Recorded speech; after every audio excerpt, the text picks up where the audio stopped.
Adin Ross opens up to Andrew Tate about his like lean addiction, right? And honestly, to me, it's like it wasn't even an addiction. It was like he did it like for a week or like a month or some shit like that, and he just felt down, and he was just sharing that online. And it kind of seems like he does it to really get clicks and like views, right? Like he likes to like kind of milk that sympathy. Only ever heard that before from girls who go to the club and sleep with too many men. That exact line. Sometimes in life, you know, you need to learn the hard way and experience things yourself. And everyone told me not to, but I had to do it myself. And now I realize I was wrong. Are you calling me a... You sound a chick. What? That doesn't sound like a girl. Sometimes in life, you even had to do shit that you know what I'm saying? Look where you are today. You didn't get here today by listening to regular fucking... I didn't get here today by fucking taking drugs. I've never taken a drug in my life. I have never tried a single drug in my life ever. I've never even tried a puff of weed in my life ever. I've never tried a steroid. I've never tried a narcotic ever in my life, ever, once, ever. Bro, I'm calling cap, bro. I want to believe him, but I don't believe it at all, bro. I can't believe it, man. I can't believe it. But then again, you know, when you think about how smart the dude sounds, that's hard work and perseverance. He must have made a lot of sacrifices to get to that level, right? So ever. Because I understood that there's two options. I don't like it, which means I never should have tried it, or I do like it, which means I never should have tried it. Either way, there is no possible benefit. There's no good outcome from me trying a narcotic. So I don't do that. And why would I? Why would I ever even try one? Let me ask you a question, though. When you smoke your cigar, coffee counts, yes. You got high from it at all? Yeah, when I was smoking it, drug, nicotine's a drug. Hold on. Drug, I understand, but we're talking about illegal narcotics. Yeah, no, I get it. The reason why I asked is because when I smoked your big stick, you know, it had me high. Why is he deflecting? Just go back to the whole lean situation. Why is he deflecting? Shit, kind of like I had to like end stream because I was so nauseous. You know, it just got me really nauseous. That little fucking. Do you have a cigar? Get one now. Come on, be a G. I don't have one. Okay, I don't have one right now. All you do is disappoint me, bro. Dude, next time I'm with you, I'm gonna have a fucking cigar with you.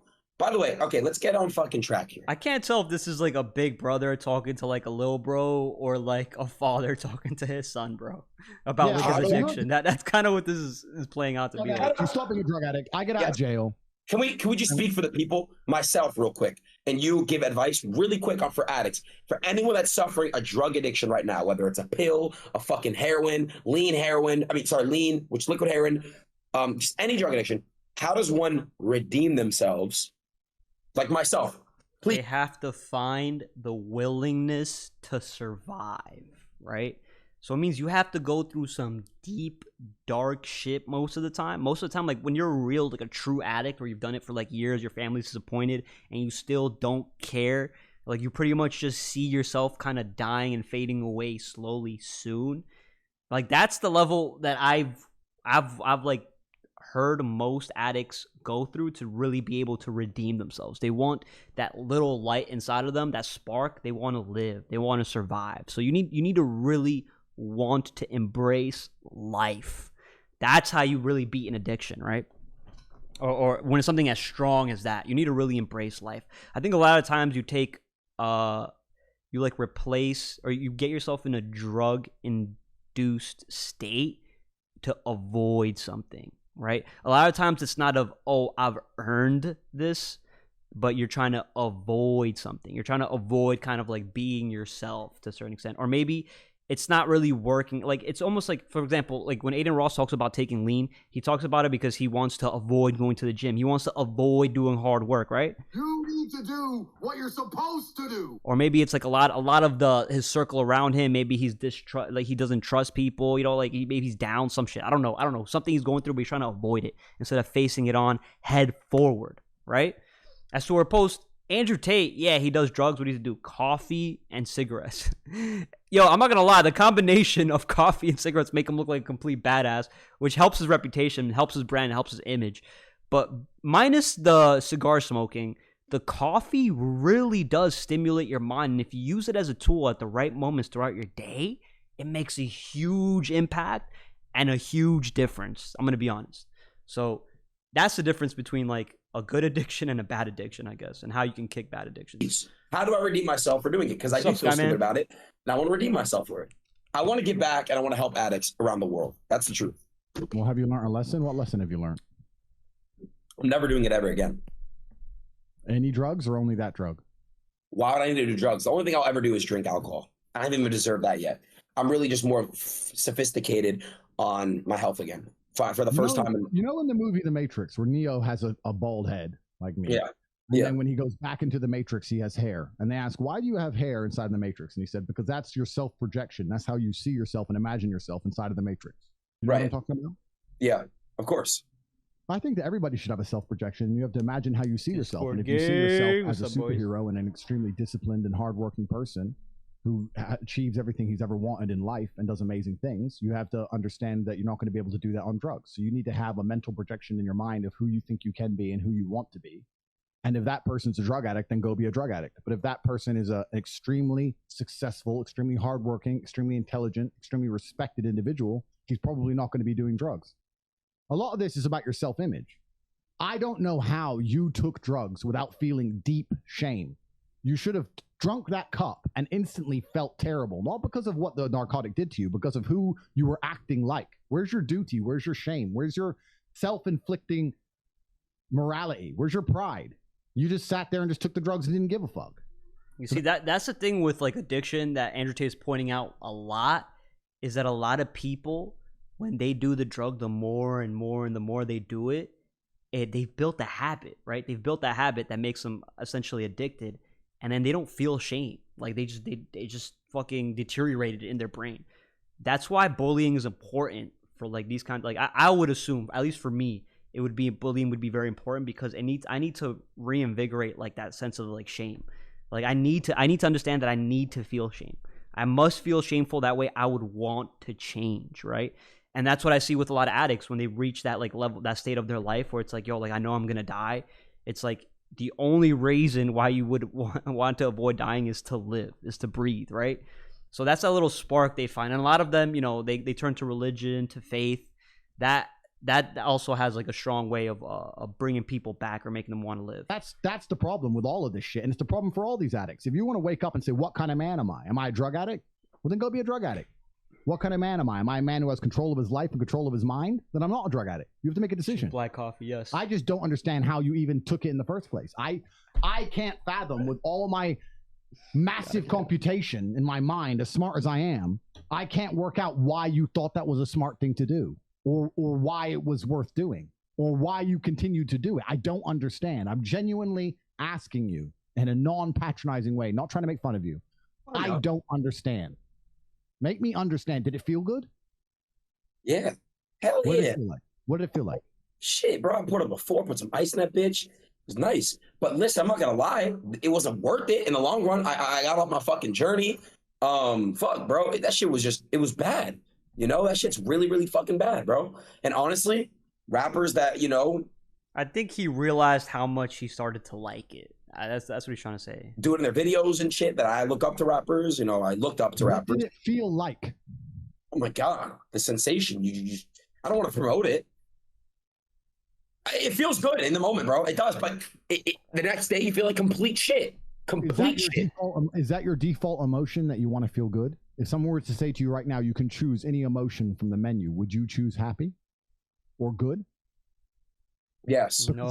No, that is the problem, right? You want to earn the ability to feel good, right? You want to earn that ability by doing something, taking action, not just saying it, not just reading it in a book somewhere. You want to find happiness by taking action. That's how you do it. It's not just some fucking, and that's the weak ass mentality. I think you can catch so many people in their slave minds if you were just asking that question. If there were a bunch of feelings on an emotion, if there was a menu served to you, right, with a bunch of emotions, which one would you choose? Would it be happy? I think a lot of people would fall for it and be like, yeah, it'd be happiness. I'd be like, yo, suffering, pain. Yo, make me suffer a little, bro. I need that trauma. I need that shit. I need a challenge, something to overcome. I need to. So it keeps me living. Problem, Adin. I'm trying to talk to you. This is the problem. Let's say I gave you a menu of emotions and said, choose an emotion. You're not going to choose sad. Who would, right? Yeah. But choosing happy can be just as destructive also, because if your only desire is to be happy regardless, no matter what it takes, that's when you're going to eat the cake, because the cake will make you happy. That's when you're going to take the drugs. Drugs will make you happy. Alcohol will make you happy. Hedonism makes you happy. Going to the club makes you happy. It's all dumb shit. If you were to choose proud, or if you were to choose courageous, No, if you were that's to better. choose a different emotion or a better. different feeling inside, you would have no interest in these things. So I don't wake up and think, how do I feel happy? I don't wake up and say, will this drug make me happy? I have no interest in being happy. I wake up and say, how can I be proud of myself? What can I achieve that makes me proud of myself? How can I do things that make other people respect me and are proud of me? How do I have a day which I complete when I come home? The woman who's in my house says, wow, there's no man like you. How do I live a life so my children look at me and go, Dad's a superhero? How do I make my mother call me and say, I couldn't possibly be more proud of you? I choose proud. I don't choose happy. So if you were to say to me, this cup of juice will make you happy, I'd say, I don't want it. Why do I want to be happy? Damn, bro. You see right there? You see, these are the roots, the values instilled in this guy, bro. The first thing he brought up was, what do I do to make the people around me respect me? That's what he chose on the menu. He chose respect. Mother, wife, daughter, the people around him, respect. What can I do to make them respect me, bro? I respect that. You need to do what you're supposed to do, not what you feel like fucking doing. Okay. That's the difference between a man and a fucking child. And Damn. Adin Ross still hasn't learned that. I keep this button here to remind people this is what he told Adin Ross. And Adin Ross, like, he still thinks in his path where it's just like, oh, yeah, I'm going to surround myself with a bunch of teddy bears, a bunch of, like, feeling, art, and nonsense. Nothing that's actually meaningful.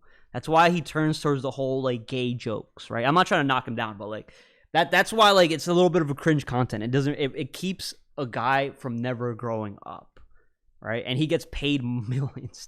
He gets paid millions to never grow up. That's why he's kind of stuck in the matrix a little bit. I'll be proud of myself. But you know, he's also charismatic, man. He's funny. I'll give him that. That's some real shit, bro. So what do you do to make you? What do you do proud. to make you proud of yourself, and what do you do to make others proud of you? Tell me something in the last 48 hours you've done that's worthy of pride. Okay, you said respect isn't an emotion. All right, so what would be an emotion? Feeling grateful, right? When you're respected, you feel grateful, right? They connect together so beautifully because it takes hard. It's so hard to earn people's respect nowadays, right? Well, not even nowadays. Honestly, you just have to do more than the average person, and you'll be somewhat respected. And then to be grateful when those people show like their gratitude, like towards anything you're doing, like that positive energy. And you've instilled it with them and they've shared it with you. Like, yo, you bring me some inspiration. Yo, I want to do this the way you want to do it. Like, that's great. That's a great ass feeling, bro. You've slept, jerked off, talked shit on the internet, text some stupid hoes in Miami or wherever you are. Have you done anything else with your life? No. Talk to you. Jesus Christ. This is what I'm saying to you. So You're not wrong with what you're saying. You're right. I'm never wrong with anything I say. Oh, you've been wrong. But look, point is this. Whoa. You have been wrong before. Everyone has. When was I wrong? I'm not saying, I mean, I can't name off the top of my head, but you're a human being. Everyone makes mistakes, bro. You made mistakes before. But look, listen, let me tell you something real quick, bro. The point is this. I caught what I did. And I wanna really find a way to redeem myself. And what you just did, you just changed my perspective. It's not about taking the easy way out of things in life. It's so easy to being happy. You're a man. You're not supposed to be happy. This whole childish, giddish obsession with happiness is for children and females. So you're not happy? It's not that I'm unhappy, and it's not that I am happy. It's that I don't measure my level of happiness. It doesn't matter to me. But I'm asking, so it doesn't matter that you're happy. So it doesn't matter to be happy is what you're saying. Absolutely not. If I am miserable, I have duties to complete. If I am very happy, I have duties to complete. So I have to live I have to live the exact same life regardless of how I feel. So for me, happiness is not a good indicator on how life should be lived. So boom, right there, what he just mentioned right there, consistency and discipline, right? That's why it's so good to have a routine, but a routine that you've developed, a routine that you're in control of, right? The process, what you do on a day-to-day, every single day. How are you improving on a day-to-day? That's what makes this space so special. It's because every guy has the same exact problem. We all have the same exact time throughout the day. We all have the same exact duties, right? But how we do it, that's what defines us, right? We all have the same problems, but a different solution. And if we record down how we go about our process, how we go about our routine, then we're effectively saying something, turning it into reality, and then we're able to track and analyze, yo, this is how I'm improving little by little by little. And if somebody else were to read that, or you were to share that with somebody else, it would be immensely valuable to them, right? So that's how you create value. Shouldn't wake up and say, how happy am I today? How does that affect how I act? That's not how I operate. I wake up and say, what must be done? What will allow me to be proud of myself? What will allow me to achieve? And those things will be done regardless of how I feel. I drink and those are that's how the most successful people on earth all operate. The most successful people on earth don't only do things because they feel happy about doing them. In fact, I'd argue that most people who do amazing things don't feel happy about doing them at all. I understand that, but if you're culturally obsessed with trying to make yourself happy, that's when you fall into addictions and garbage. Yes, you need exactly. So stop caring if you're happy. Nobody cares if you're happy. So what do I go for? What do I go for? The whole world doesn't give a fuck if men are happy or not. Nobody cares about men being happy. We talk about women being happy. We want children to be happy. If you look at a full-grown man on Christmas morning, he's smiling because his wife is smiling. He's smiling because his children are smiling. Nobody even buys him anything. What do they buy the dad? Socks? Nobody cares about men being happy. So why do you as a man care about you being happy? That's how you're going to fall into these traps. I'm a very content like the video, person. guys. I live a fantastic life. Thank you. I'm not miserable or depressed. I'm not sad ever. But I don't wake up and go, I want to be happy today. No, sir. I wake up and say, okay, things must be done. And those things will be completed regardless of how I feel. Regardless of how I feel. You can lock me in a dungeon for an unknown amount of time in Romania, and I will still complete as many push-ups as I can possibly do in the dark by myself. What else am I going to do? Sit there and be sad? Happy or sad? The push-ups must be done. You know what's crazy is in the time that Andrew Tate's been locked up with no phone, no network, no ability to really talk to anybody, he's improved drastically more in a 6x6 jail cell than Adin Ross has with the biggest contract stream ever. All the time in the world, all the resources in the world. And this dude still decided to take lean, and this dude still decided, you know what? I'm going to level up my mind. What the fuck? Bro, that's crazy. It's called duty. It's called honor. It's called pride. Crazy. If you had these things, you would never do dumb shit in the first place. So I'm asking you why you don't have them. You have a massive audience, Adin, of children and people all around the world who look up to you and watch you every single day. You could be a genuine force for good in the world. And you're sitting here talking about fucking lean? Why? It's stupid. Imagine the shape you'd be in if you didn't quit. Imagine. Oh my God, I would look so good. I would look so fucking good. Oh my God. Would you be proud of yourself? Yes.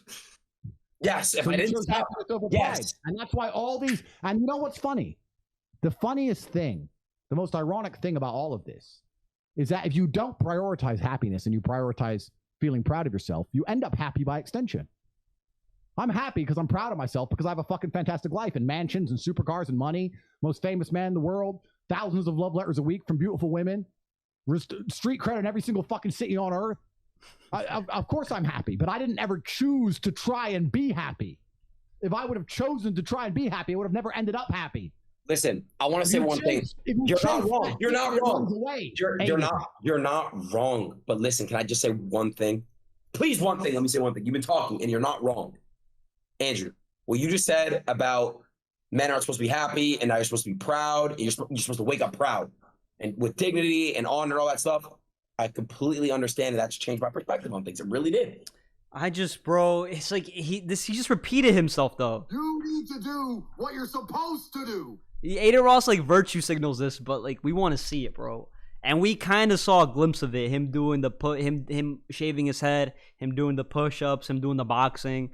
But all that went away as soon as this dude got locked up. That means there's no consistency, there's no discipline. So honestly, like, he lost the bet like 3 times. He should shave his head again. Let's be honest. Adin Ross should shave his head again, bro. I'm gonna keep it 100. But my question to you is this. Not a question, but my thing to you is this. Everybody deals with stuff differently. And I'm not blaming it or trying to bail myself out or using it as an excuse. I fucked up. I know I did. I want to redeem myself. So how do you redeem yourself, right? What are the consequences for your mistake, right? Because taking a $10 million, $50 million cut, who cares? That money doesn't even affect you, right? how can you make a guy that has all this money, all the resources, feel the consequences of his actions, right? Nobody can do. Nobody can really do it. Only he can do it to himself, right? He can get rid of all this stuff and change the way he lives, change the way he thinks, change the way he works, change the influence that he puts out to other people. He has all this influence, and he wants to revert to gay jokes. I do. I want to get back to addicts. I want to help addicts Aiden around the world. I want to find people that are brother. also, you know, battling Jesus. opioid addiction and basically help them out. I want to get back. I want to build a way to help other people and inspire people to stop as well. You know, that's what I want to do. I want to make good in the world. I want to find a way to redeem myself, not just to redeem myself to help people, but I want to help people to help people. I do. I know I fucked up. Okay, I fell down. I fell down. I slipped, but I got up. You know, it could have got a lot worse. And I want to find a way to redeem myself. I truly do, bro.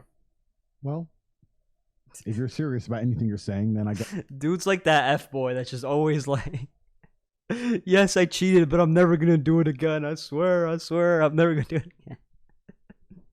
And then he just does it again over and over and over. So that's funny. when we talk in a month's time, you're going to be in fantastic physical condition because you're going to train like an animal, right? You're 100% correct.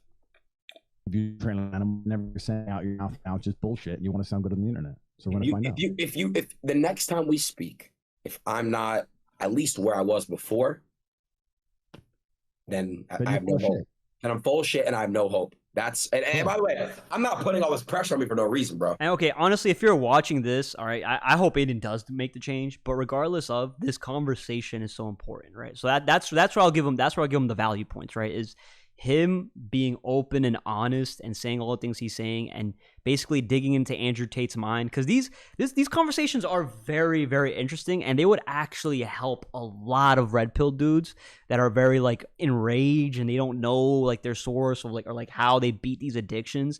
This is a great conversation towards beating addictions. Honestly, I learned something from just listening to Andrew Tate in this conversation. I'm gonna keep it 100, bro.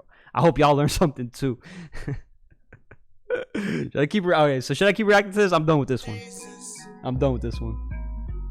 Jesus.